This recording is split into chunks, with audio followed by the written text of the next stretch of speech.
Salut tout le monde. Salut tout le monde. Comme vous le savez déjà, moi c'est Emmanuel et elle Moi, c'est, c'est Suzanne. voilà, c'est ma merveilleuse épouse, la moitié que Dieu m'a donnée. Donc, je me permets de vous la présenter. Euh, Comme je vous l'avais déjà dit à la vidéo dernière, on ne sera pas toujours Maïté et moi, donc nous sommes juste un petit groupe. Donc, voici Suzanne. Tu veux ajouter quelque chose? Non, je suis contente d'être ici aujourd'hui, de partager avec vous la vie quotidienne, la vie du chrétien au quotidien. Super, super. Donc, allez, on embarque dans notre deuxième épisode. Mais avant qu'on embarque, s'il te plaît, abonne-toi d'abord et partage les vidéos passées si tu les as déjà écoutées et celle-ci. Donc, le thème du jour ici, c'est l'intégrité du chrétien. Hmm. Donc, en tant que chrétien, on s'est demandé, en lisant la Bible, on s'est dit, qu'est-ce qui faisait, c'est quoi le cœur de Dieu par rapport à l'homme, l'homme que Dieu aime. Et là, on s'est rendu compte que il définissait certains hommes qu'il a justement aimés d'intègres. On parle ici d'Abraham, on parle ici de Noé, qu'il a pu définir comme étant des hommes intègres, et même de Job qu'il a pu définir comme étant des hommes intègres.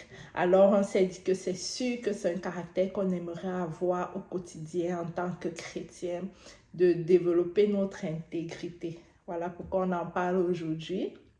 Effectivement, c'est un sujet extrêmement important dans cette ère où cette valeur-là se perd de plus en plus.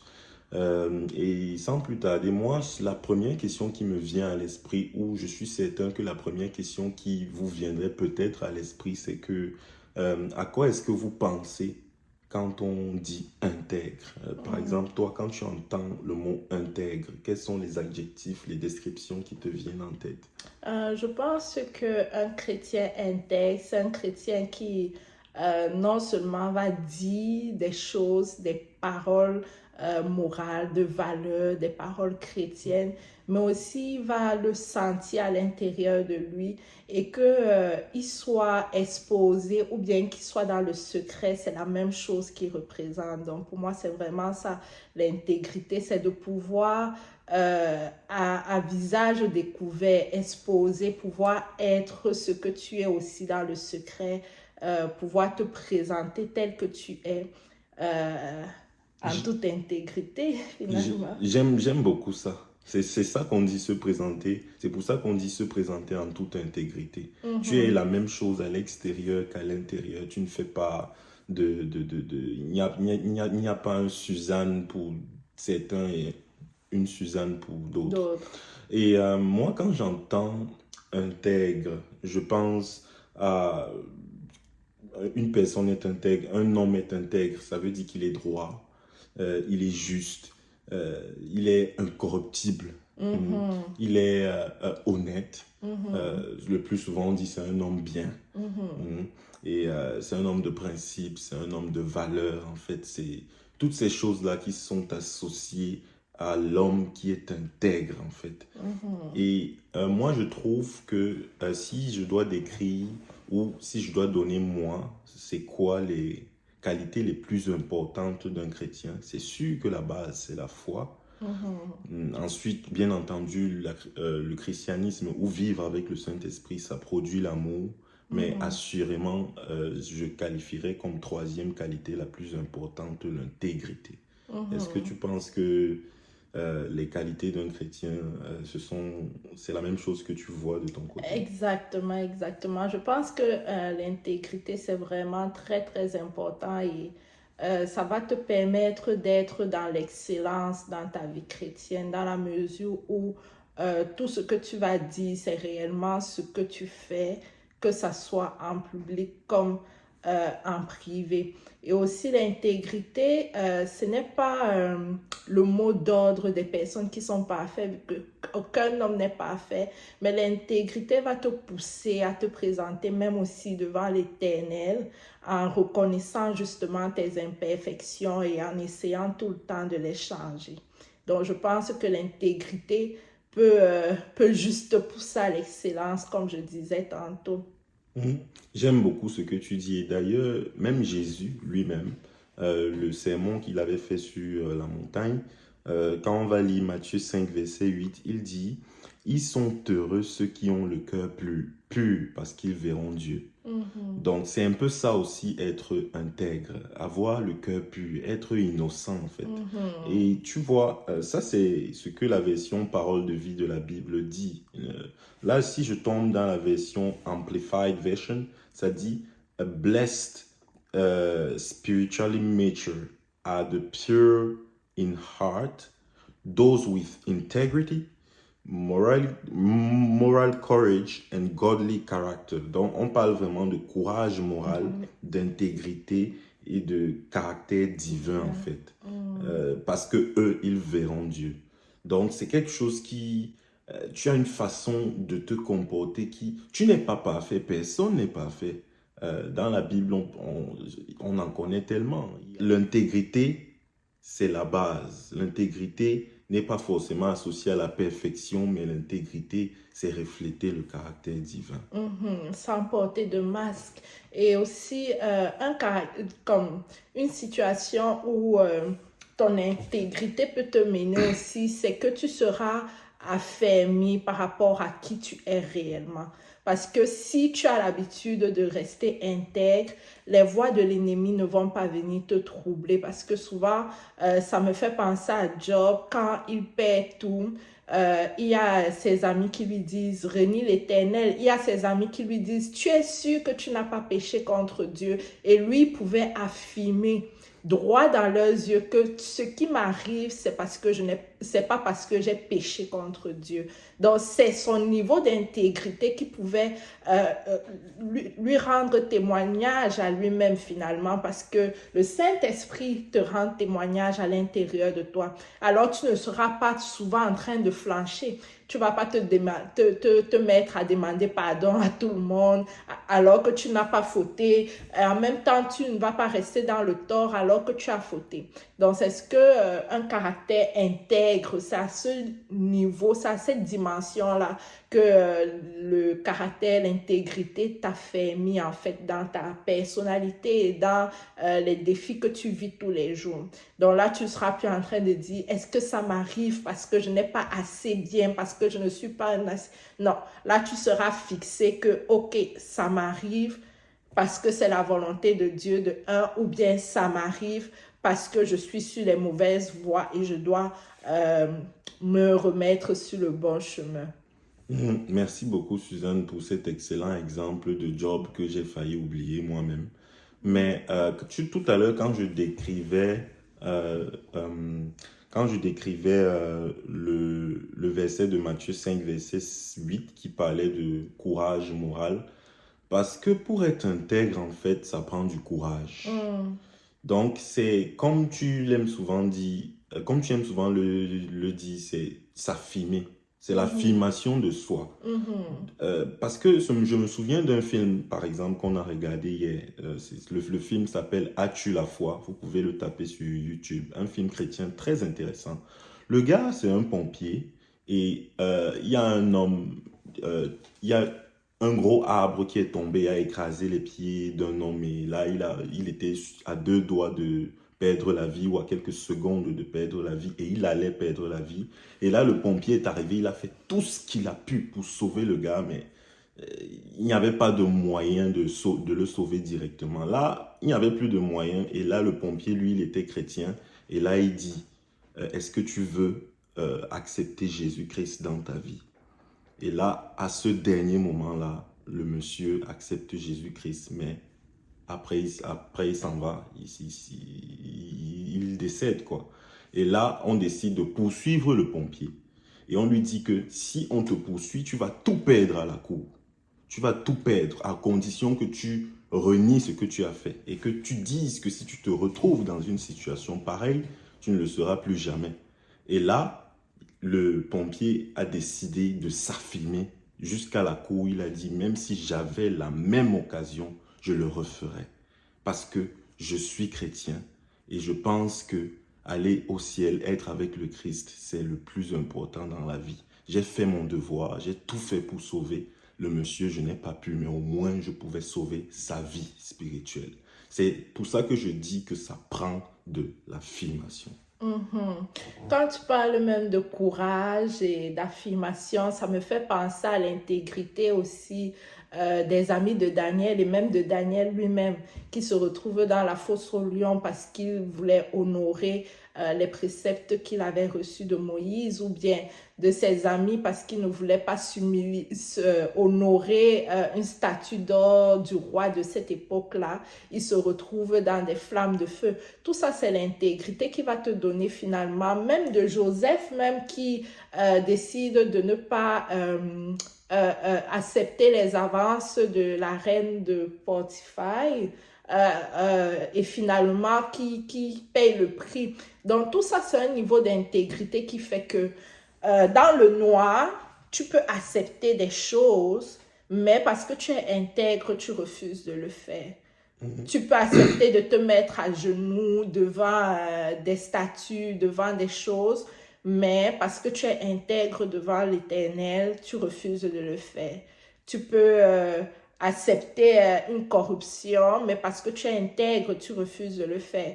Tu peux accepter la proposition d'un billet volé à moindre prix, mais parce que tu es intègre, tu refuses de le faire. Donc, c'est vraiment de savoir que est-ce que devant la face du Seigneur, je vais faire toutes ces choses-là.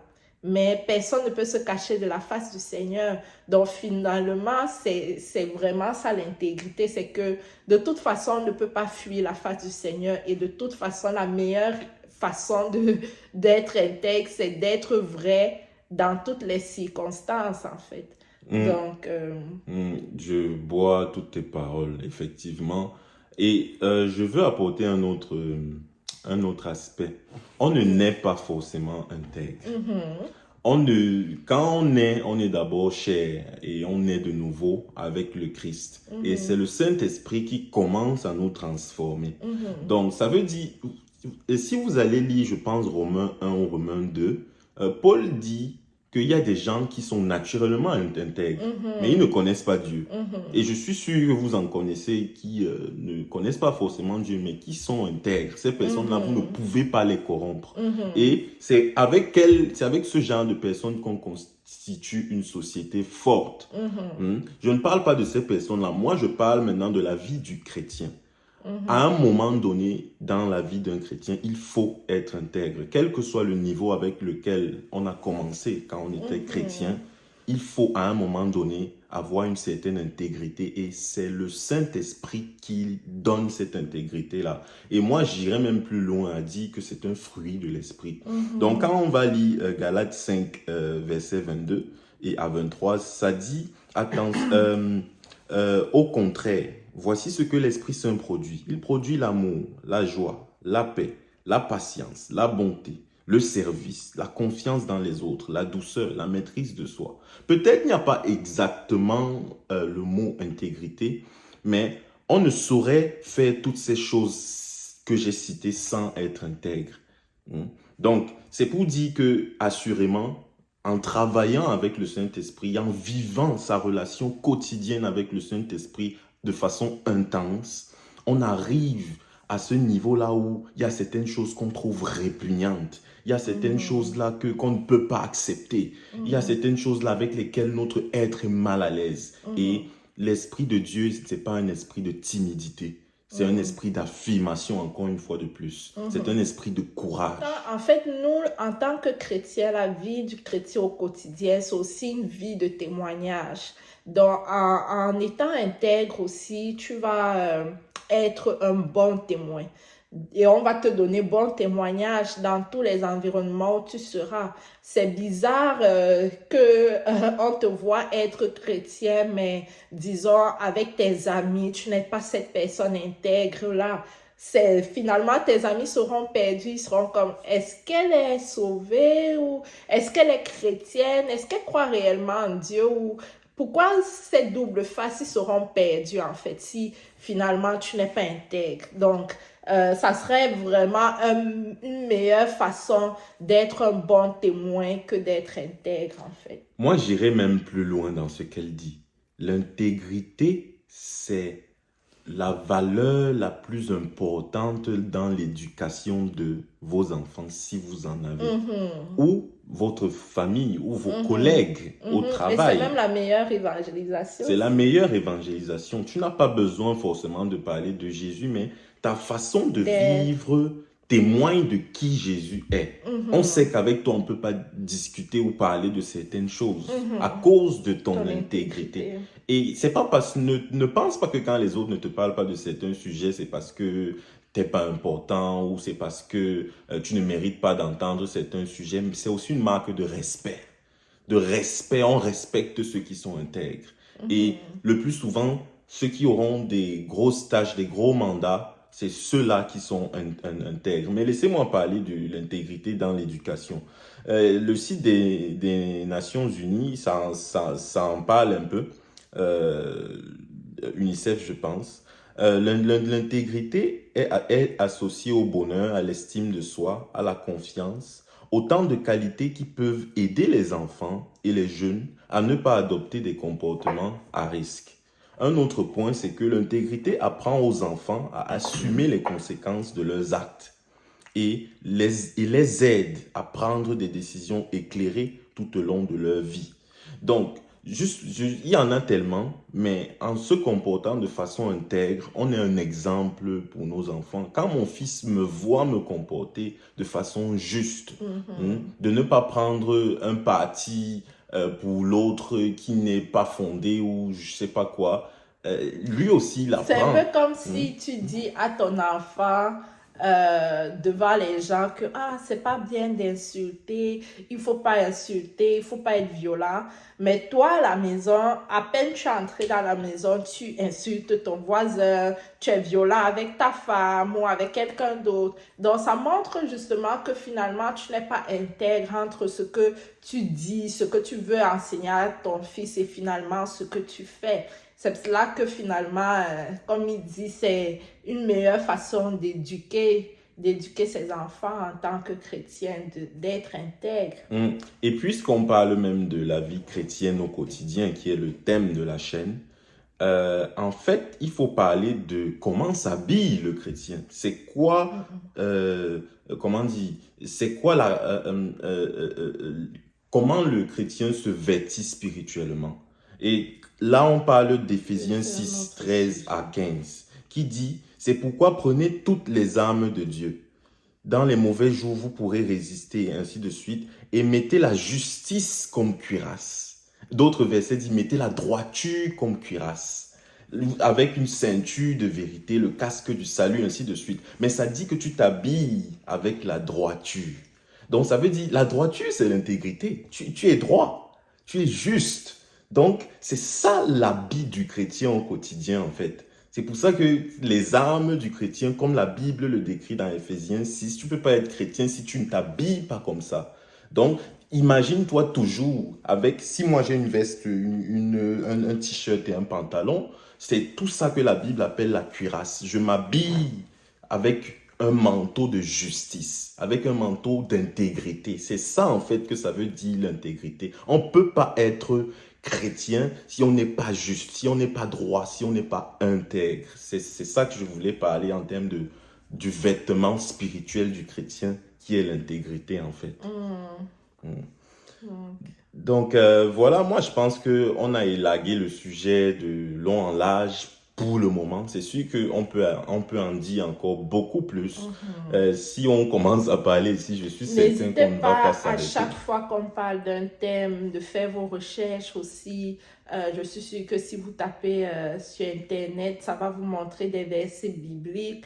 Et puis quand on mentionne un personnage dans la Bible, n'hésitez pas à aller lire de quoi il s'agit pour mieux comprendre et justement de méditer sur tout ce qu'on dit et de voir à quel niveau de vos vies, de nos vies, parce que nous aussi on fait cet exercice-là, à quel niveau on n'est pas intègre et de prier Dieu justement et d'agir justement pour forger notre intégrité.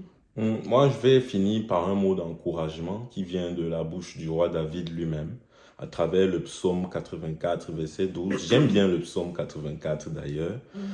Car l'Éternel Dieu est un soleil et un bouclier. L'Éternel donne la grâce et la gloire. Il ne refuse aucun bien à ceux qui marchent dans l'intégrité. Il ne refuse aucun bien à ceux qui marchent dans l'intégrité. Permettez-moi de répéter une dernière fois. Il ne refuse aucun bien à ceux qui marchent dans l'intégrité. Donc, en bon entendeur, salut. Donc, merci beaucoup d'avoir écouté cette vidéo. Et nous vous demandons encore une fois de plus d'aimer la vidéo ou entre parenthèses liker.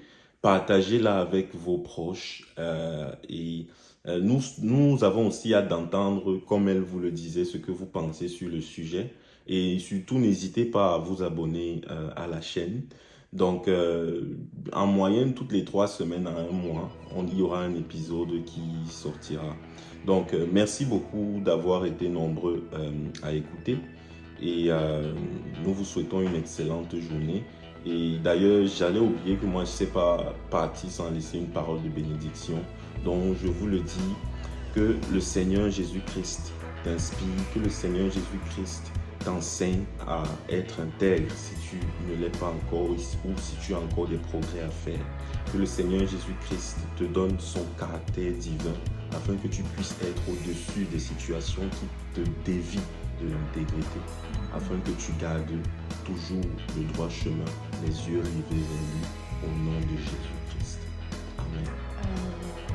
Bye bye.